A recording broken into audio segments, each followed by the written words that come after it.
Cheriton Players have great pleasure in presenting Jack by CJ Ellis, with Marilyn Weston as Gladys, David Cradduck as Fred, Charlie Hellard as Jack, and Rebecca Leadley as Captain Jill Brown.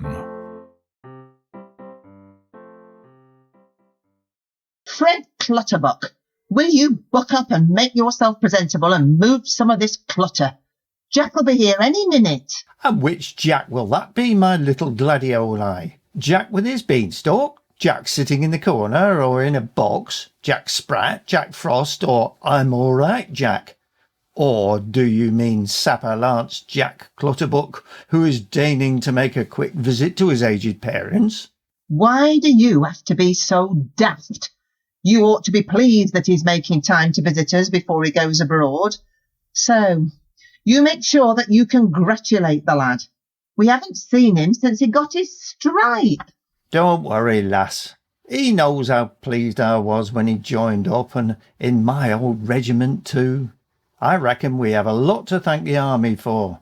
It got him away from that bad lot at his college, particularly the girls, and away from that damned computer of his.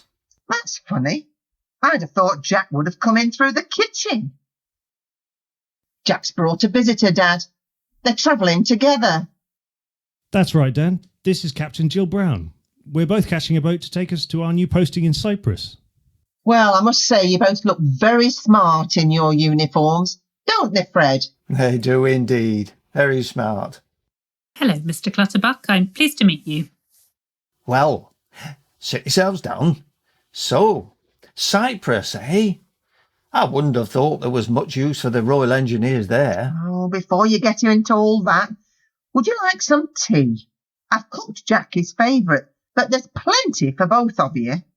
I won't, thanks. I ate on the way down. Ah, well, if you'll excuse us, I'll give Jack his in the kitchen. I've been sorting through quite a lot of his things, and he can tell me at the same time what he wants to keep and what I can throw out. Well, if I can't ask him, perhaps you can tell me why the sappers are going to Cyprus. They're not. Jack will be on secondment to my department. And what department is that, if I may ask? The Judge Advocates. Jack and I will be setting up a new computer system in the office. We've just been on a course together to learn what we need to know. Ah, so you're a lawyer. Well, as far as I know, Jack has never shown any interest in anything legal. What made him suddenly want to give up his engineering career? I have no idea. You'll have to ask him. How long will this secondment be for? 2, maybe 3 years. What about his career in the sappers? That'll be well put back, won't it? Perhaps. But Jack will have thought about all that when he volunteered for the posting. Did you appoint him then? I did the interviewing and made the recommendations to appoint him. Was that before he got his stripe? I think so, but the two aren't connected. I see. Well, I suppose you two won't have much chance to socialise once you get to Cyprus. From what I remember, the officers' mess and the NCO's mess kept themselves well apart. Things are rather different nowadays, Mr. Clutterbuck. The two messes both share the same swimming pool on the base. Captain Brown, we're going to have to make tracks if we want to catch the train down to the docks. Very well, Lance Corporal.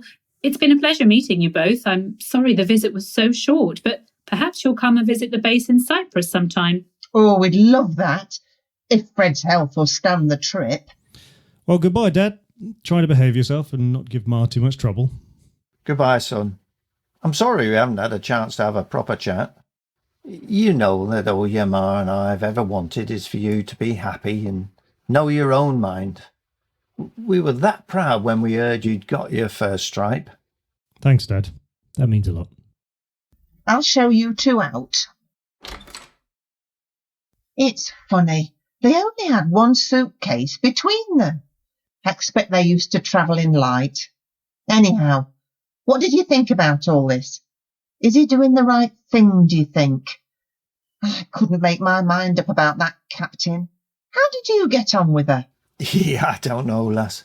I'll tell you one thing, though. If our Jack breaks his crown trying to climb up the hill with that Jill, there's no way she'll come tumbling down after him.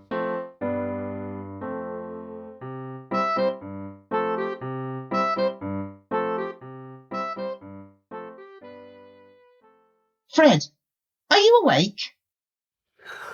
Not yet. Oh, Fred, come on, sit up. I've got some news. Oh, now let me see. What news would that be? Not about our Jack by any chance? How did you know that? Well, I heard the phone ring, and the only time you refer to anything about news is when it's about him.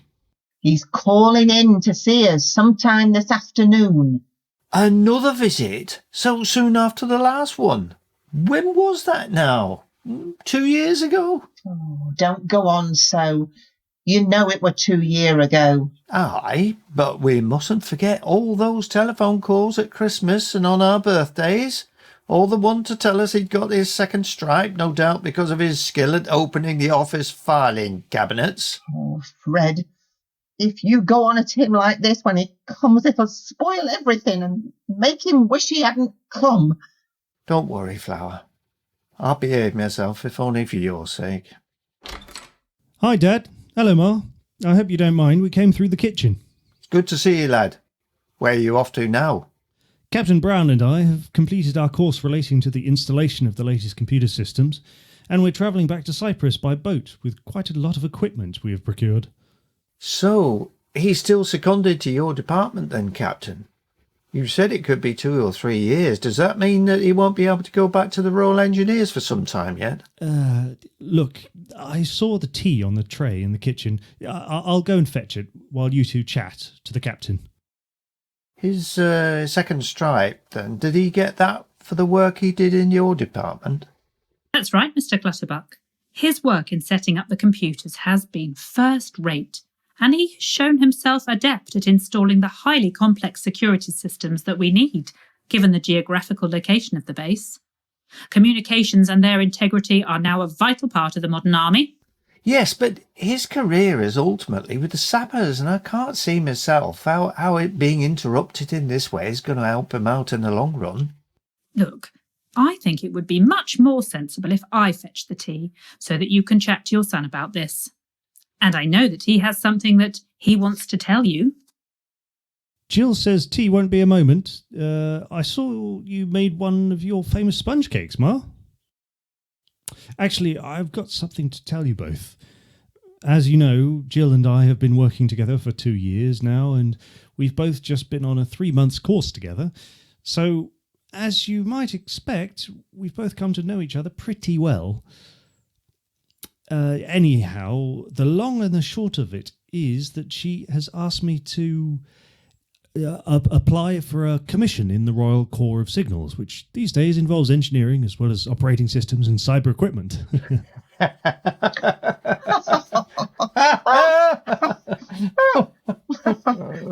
What's so funny, Dad? Ma? What do you think? Well, what with her wearing an engagement ring, we both thought that you were going to say that she'd asked you to marry her. You must be joking. She's got herself hitched to some major on the base. And there was me thinking to myself that I was going to have to buy myself a new hat. I'm glad to see you're all having a good time. What's so funny? We were just saying how Gladys is going to have to get herself a new hat, as we intend to sit on the front row of the stand when our Jack the lad passes out from Sandhurst as an officer and a gentleman.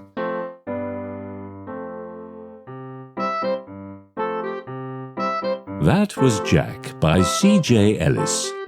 This was a Cheriton Players production. The producer was David Cradduck and sound engineering was by Charlie Hellard.